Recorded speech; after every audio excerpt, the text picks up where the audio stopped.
da mucho gusto presentarles al doctor José Velázquez Aragón. Él es químico farmacéutico biólogo por la UAM Xochimilco, cuenta con una maestría en ciencias biológicas por la UAM Iztapalapa y un doctorado en ciencias por la UNAM. Es investigador SNI nivel 1. Sus líneas de investigación se concentran en el papel del microbioma en la salud, aplicación de la inmunoterapia para el tratamiento de cáncer, análisis y diagnóstico molecular en síndromes de cáncer hereditario. El título de su presentación, Microbioma y Salud Mental. Adelante. Bueno, muchas gracias.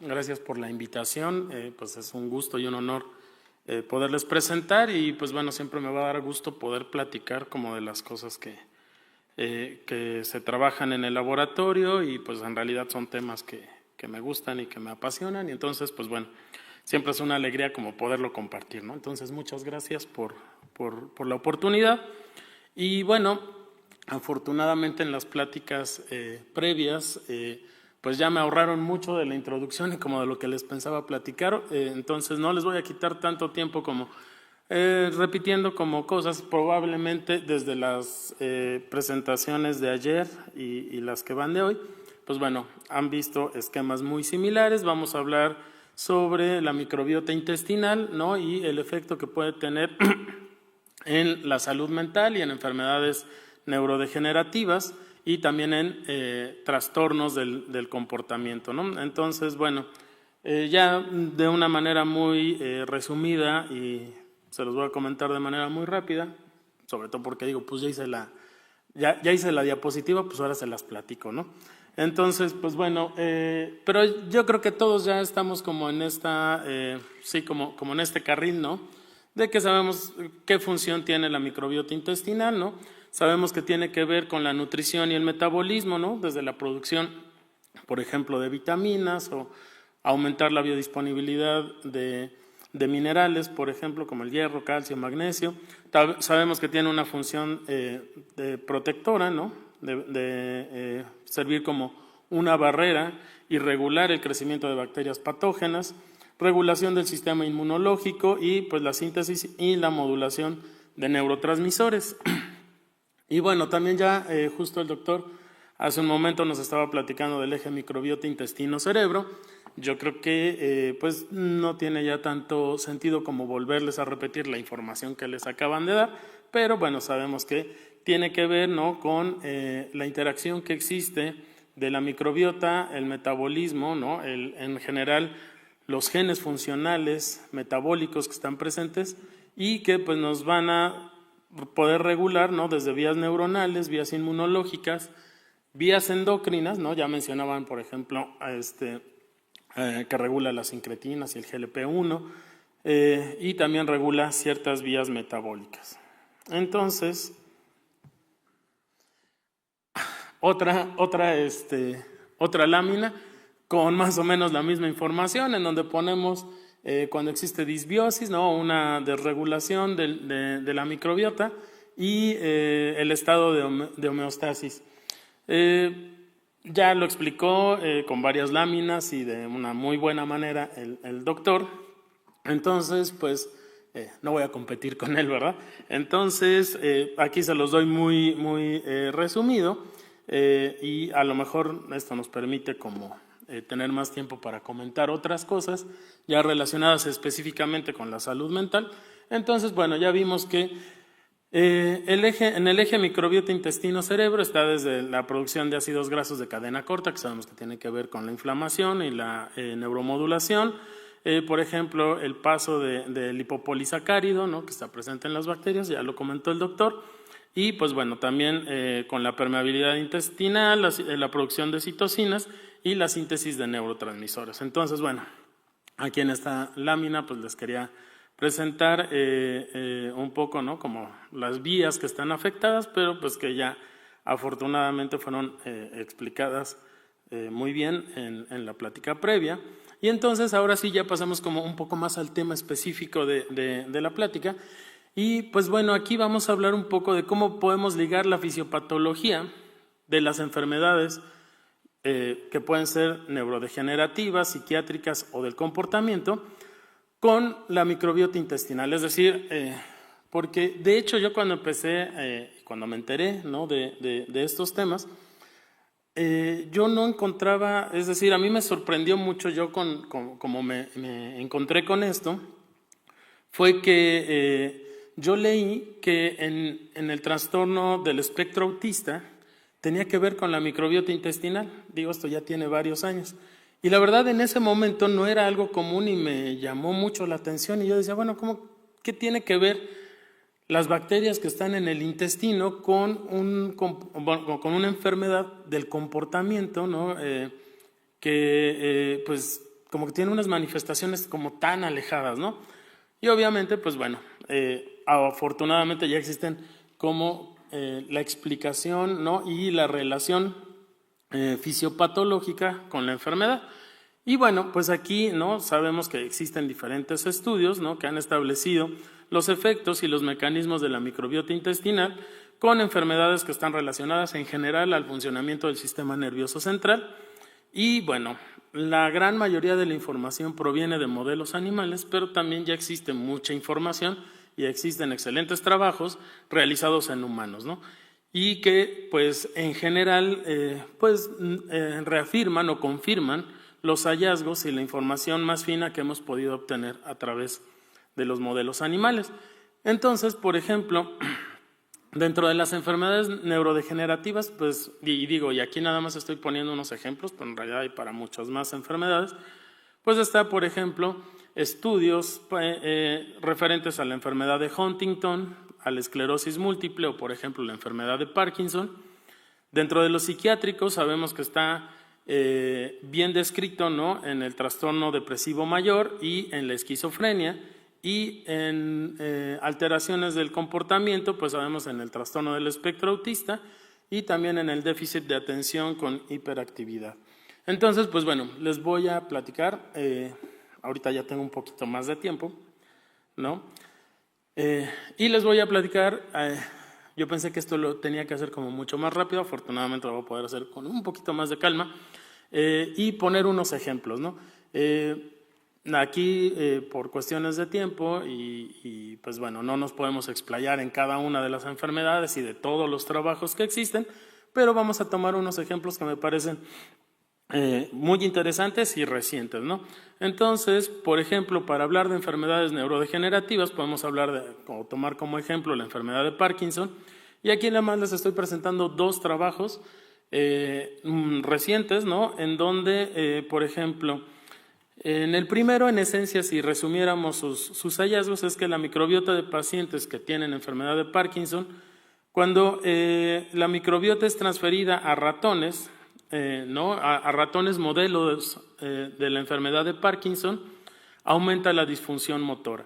Y bueno, esto se presentó en un artículo de Cell, de microbiología de Cell, y aquí en estos artículos siempre nos presentan como un resumen esquematizado. Eso me gusta muchísimo, porque además facilita mucho las presentaciones, ¿no?, porque nada más la copias y la pegas. Entonces, pues bueno, aquí y además nos muestran como los highlights, ¿no?, o sea, lo más relevante.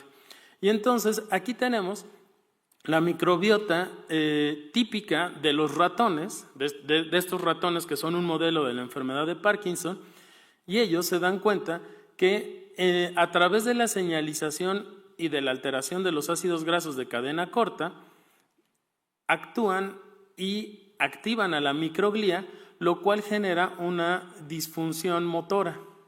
Sin embargo, cuando utilizan ratones libres de bacterias, ¿no?, los libres de gérmenes, no se observa esta producción de ácidos grasos de cadena corta, no tenemos una microglía no reactiva y se ve una disminución en la disfunción motora. Y además, cuando tomamos microbiota de pacientes con enfermedad de Parkinson y nosotros no, ¿verdad?, los investigadores, cuando tomaron microbiota de pacientes con enfermedad de Parkinson, se la transfieren a estos modelos, a estos ratones que son modelos de la enfermedad de Parkinson, lo que observan es un incremento, ¿no?, una agudización de la discapacidad motora en estos ratones, ¿no? Entonces, pues de lo que sí nos habla que pues, es una evidencia de que esta vía de señalización que ellos mencionan, que está relacionada con la producción de ácidos grasos, pues sí está involucrada como en una de las características principales de la enfermedad. En otro estudio, ¿no?, el que les estoy presentando en este recuadro de aquí abajo, lo que hacen es una transferencia de microbiota de ratones wild type, ¿no?, a ratones, otra vez modelo de la enfermedad de Parkinson, y lo que vemos es que la transferencia de la microbiota de los ratones wild type tiene un efecto neuroprotector, ¿no?, en estos. Y bueno, es lo que se representa aquí en la gráfica, es decir, lo que vemos en medio pues es los ratones del modelo de la enfermedad de Parkinson. Aquí estamos viendo a los ratones wild type y cuando se hace la transferencia, y bueno, aquí nada más es un ejemplo, pero cuando valoran diferentes características que están relacionadas con la enfermedad de Parkinson, ¿no?, en donde tratan de semejar, como por ejemplo esta disfunción motora, pues observan que el establecimiento de la microbiota wild type ayuda a una mejora en general de las manifestaciones de la enfermedad. Ok, y eso sería, digamos, como un ejemplo de una enfermedad neurodegenerativa. En este caso vamos a pasar a una enfermedad psiquiátrica, como puede ser ansiedad, anedonia y depresión. Y bueno, aquí les presento nada más un trabajo que es bastante interesante, ¿no?, en donde la ingestión de la microbiota fecal de ratones susceptibles, ¿no?, a ansiedad y anedonia y depresión, resultó un fenotipo similar a anedonia, ¿no?, niveles plasmáticos más altos de interleucina 6, que está relacionada con la inflamación del sistema nervioso, y una disminución de la expresión de proteínas sinápticas en la corteza prefrontal, que es una característica común que se presenta en el trastorno por depresión, ¿no?, el trastorno mayor por depresión. Entonces, en este es un diseño experimental bastante complejo, en donde tienen a los ratones wild type, digamos, a los ratones que presentan o que reensamblan las características de la anedonia y la depresión, y los tratan con agua con antibiótico, agua sin antibiótico, y en donde reemplazan la microbiota, ¿no? Por ejemplo, ellos encuentran que Lactobacillus intestinalis y Reuteri pueden ser responsables del fenotipo similar a la anedonia.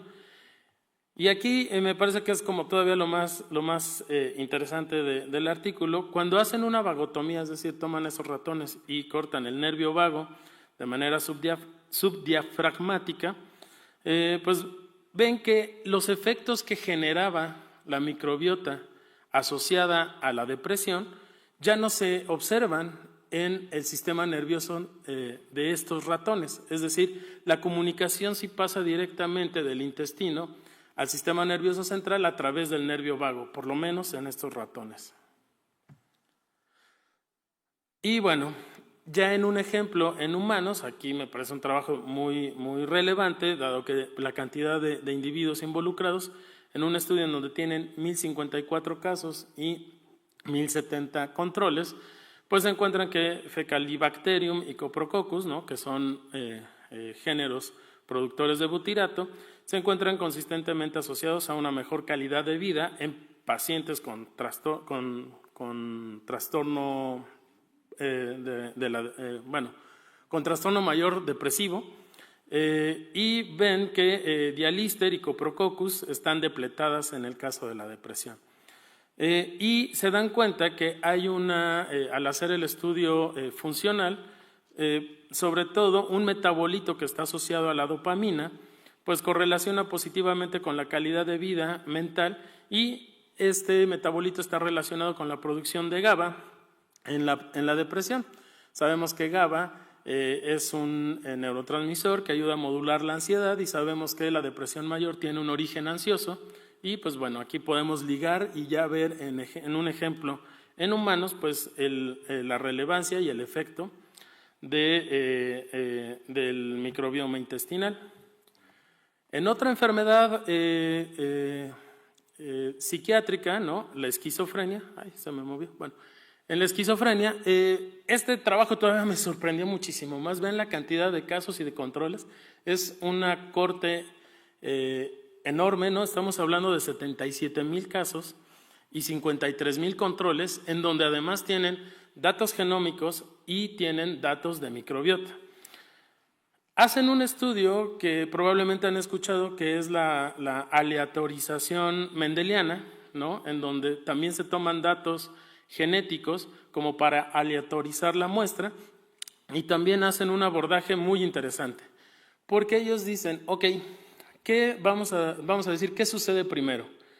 Es la enfermedad psiquiátrica, al afectar el comportamiento y los patrones de alimentación, tiene que ver con es decir, cambia la microbiota intestinal, o la microbiota intestinal agudiza o presenta, ¿no?, efectos sobre la presencia o la presentación de la esquizofrenia. En realidad ellos hacen este estudio y vean, aquí en esta gráfica, bueno, en este esquema, lo que ponen es la exposición es la esquizofrenia y ¿cuál es el resultado? Pues la esquizofrenia genera, ¿no?, y aquí nos dice, ¿no?, aumenta la abundancia de 9 taxa y disminuye la frecuencia de 2. Es decir, aquí vamos a decir la variable dependiente es la esquizofrenia y la independiente son los taxa que están involucrados, ¿no?, en la esquizofrenia. Y después lo cambian. Aquí vemos los taxa y aquí vemos que el resultado es esquizofrenia. Y aquí lo más importante es que en este trabajo encuentran relaciones causales mutuas, es decir, el tener la enfermedad provoca que cambie la abundancia relativa de los taxas que están ahí involucrados o que están ahí mencionados o detectados, pero también la presencia o el aumento o el cambio en la abundancia relativa de algunos taxas tiene que ver con la fisiopatología de la esquizofrenia, ¿no? Entonces, en realidad es como en dos direcciones. Nosotros, realmente mi interés, les digo, surgió cuando leía sobre el trastorno del espectro autista. Yo trabajo en el Instituto Nacional de Pediatría y pues hay muchos casos, hay una clínica de salud mental y hay muchos casos de trastorno del espectro autista y pues me interesó el tema. Ya mencionaba el doctor, ¿no? Bueno, ahora ya no se llaman firmicutes y bacteroidetes, ahora son bacteroidota y bacilota, ¿no? Pero en general, en este grupo de pacientes, al estudiar la microbiota, pues se ha observado esto, ¿no? Un incremento de firmicutes, una disminución de bacteroidetes, y pues bueno, siempre se le trató de dar un papel, y existe mucha evidencia en modelos animales y en humanos, de que existe una relación fisiopatológica de la microbiota con el trastorno del espectro autista. Sin embargo, un trabajo ya del 2022 de del 2021 de JAP, también presentado en Cell, un trabajo muy interesante y muy bien realizado, es decir, no tenemos comentario al respecto, pero ellos dicen que en realidad la microbiota intestinal no tiene un papel en la fisiopatología del trastorno del espectro autista. Dicen que es una consecuencia. Y aquí, como lo presentan, nosotros sabemos que en el trastorno del espectro autista tienen intereses y gustos súper restringidos que se ven reflejados en la dieta. Esta dieta restringida provoca una disbiosis y en realidad ese es el motivo por el cual cuando nosotros vemos la microbiota intestinal de los pacientes, pues está alterada. Pero ellos dicen, ¿no?, y aquí lo cito textual, dicen, nuestros resultados son consistentes con un rol río arriba de los comportamientos relacionados con el TEA y las preferencias dietéticas sobre el microbioma intestinal. Y son contrarios a las afirmaciones de que el microbioma tiene un papel importante o causal en el TEA. Ok, nosotros no estamos tan de acuerdo con ellos, pero tampoco estamos tan en desacuerdo. Y hicimos un review, lo presentamos, ya se publicó, y en donde nosotros proponemos una mezcla, ¿no?, de cuál es el papel real de la microbiota en el trastorno del espectro autista. Obviamente el origen del trastorno del espectro autista nosotros seguimos pensando que es principalmente factores genéticos, ¿no?, variantes comunes que están presentes en los padres, y también la exposición a factores ambientales que ya están bien claros, ¿no?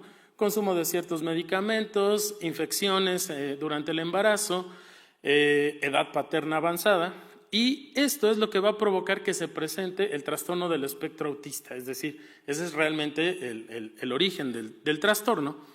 Pero nosotros sabemos que en el trastorno pues tienen estos patrones restrictivos, ¿no?, de gustos y de intereses que están incluidos en los patrones dietéticos, y eso va a provocar un patrón restringido de alimentación que provoca una diversidad menor y una disbiosis intestinal, y que esta disbiosis, aquí es en donde nosotros proponemos que sí tiene un papel. La disbiosis, pues bueno, ya vimos por todos los mecanismos que ya hemos platicado y que ya han platicado de mejor manera anteriormente, pues lo que van a hacer es que, en realidad lo que van a hacer es que van a exacerbar las manifestaciones autistas, ¿no? Y entonces pues entramos como en un ciclo vicioso en donde sí los patrones restrictivos causan disbiosis, y la disbiosis pues va a provocar una exacerbación de las manifestaciones autistas. Nosotros ya hemos realizado un trabajo en donde hemos comparado a pacientes con trastorno del espectro autista con niños neurotípicos, ¿no?, que han sido pareados por edad y que provienen de la misma región, o sea, de la Ciudad de México. Y bueno, nosotros pues encontramos que sí existen diferencias, ¿no?, desde el nivel no a nivel de filo, sino a nivel de género, ¿no? En realidad hay 4 taxas diferentes entre los grupos cuando comparamos neurotípicos y pacientes con trastorno del espectro autista. Principalmente los géneros afectados es Blautia, Prevotella, que ha salido también ya en estas pláticas varias veces, y Clostridium, que sabemos que los géneros Clostridium, pues bueno, suelen producir también agentes tóxicos, ¿no?, algunas toxinas. Algo importante que encontramos es que cuando nosotros dividimos por sexo, sí encontramos diferencias importantes en la composición de la microbiota entre hombres y mujeres, y por eso nosotros proponemos, y si vieron en el título del artículo, sí mencionamos que por lo menos para el trastorno del espectro autista sí es relevante el separar y analizar a varones y mujeres por separado y compararlos con sus pares. El trastorno del espectro autista se presenta de manera más frecuente en varones, por eso en nuestra muestra el número de mujeres es pequeño y digamos hay que tomarlo con cuidado, pero sí consideramos que es importante no meter a todos en el mismo grupo, sino sí hacer el análisis por sexo. Y bueno, y aquí encontramos pues ya la presencia o la diferenciación también de megamonas y Oscillobacter. Nosotros también hicimos una clasificación de la severidad del trastorno del espectro autista. El espectro autista, pues digamos a grandes rasgos, se puede hacer de una manera mucho más fina, que eso también ya lo realizamos, pero ahorita todavía no les presentamos esos resultados. Pero bueno, con respecto a severidad, lo podemos clasificar, digamos, en grandes grupos como severo, moderado y leve, y quisimos ver si existen diferencias en los géneros o en algún taxa, ¿no?, que observemos por severidad. Y pues sí, ¿no?, lo encontramos sobre todo prácticamente en el género Lactobacillus, que está, digamos, menos representado, subrepresentado en el autismo moderado. Y bueno, ¿qué pasa con la diversidad alfa? Nosotros esperaríamos que los pacientes con trastorno del espectro autista tuvieran menor diversidad, dado que tienen patrones restrictivos de alimentación, lo cual debería de significar que pues tienen menos,